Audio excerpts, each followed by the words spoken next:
What's up, everyone? I'm Steven Denisoff, proud owner and president of Synergy Solutions.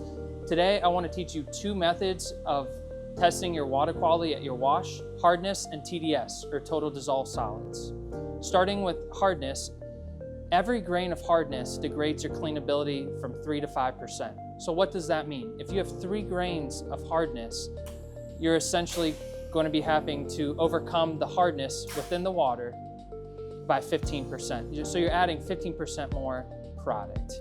What does that mean? You're spending more money, obviously. So we always recommend having a softener to achieve the cleanest cars possible and minimizing cost.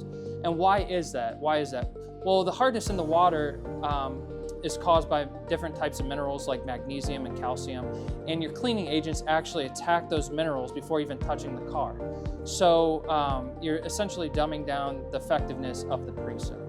So that's why, especially in a touch-free situation, it's incredibly important. Another thing hard water can induce is spotting on the car later on in the wash packages and or the tunnel. So first thing we're going to do is collect a sample that we know has been through the softener. So a lot of times you have to trace through a back room, especially an older back room, that in a lot of cases it's like a maze. But so you'll see in my next step, we'll be collecting a water sample that we know was softened. One thing that I typically see when people are reaching out to all of a sudden having cleaning issues, the first thing I'll always say is check your water. And believe it or not, most cases people forget to put salt in the brine tank.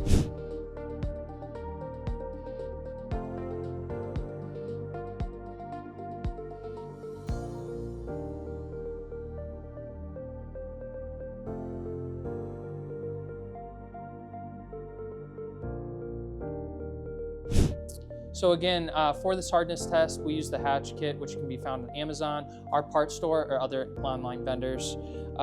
You saw in the last video that we took a collection of the soft water going out of the softener. So I took my water sample in this vial, as you see here, but this is also going to be the vial that you're doing your testing in. This tube right here is the sample size you'll need to do your test. So you're going to pour your collection of water sample into this tube to get the accurate sample size. You can pour the rest out. You'll now transfer the correct sample size back into this vial. And you can see it fills about 1/4 of the vial up. You'll now take this purple reagent and scoop and place 1 scoop into the vial. Make sure it's filled all the way up.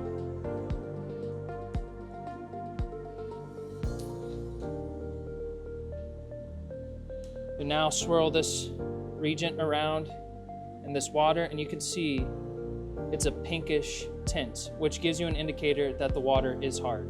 If it was 0 grains, you would get a dark purple, similar to like McDonald's Grimace.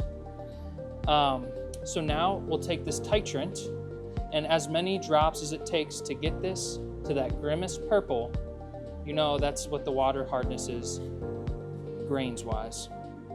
So I'll take 1 drop, swirl it,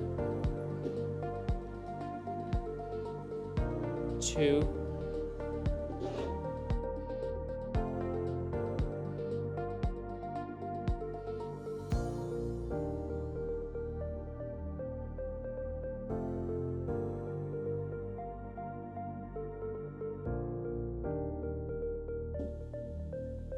so you can see now that we're kind of purplish pink. We'll go 1 more. Now we're fully purple, which gets us 15 drops or 15 grains of hardness. Now remember, our target is 0. Even though we took the sample size out of the softener itself, does not mean that the softener is always working, or it might be out of salt. So we can regen the softener, check the brine tank for salt, and then recheck for 0 grains of hardness. So this was 15 grades hard. I actually had to take this for my water sink at home because I knew it was super hard. I actually took the collection here at the car wash and it was 0 grains, which again, you're looking for this purple Grimace color. But it just shows how to do it, and also the importance of doing it. Again, if you're looking for clean, consistent cars all the time, you're looking to save money on chemicals, you must have a softener and you must be at 0 grains hard. It's one of the most important things to start on the long checklist of things to ensure the best quality car coming out of the end and saving the most money.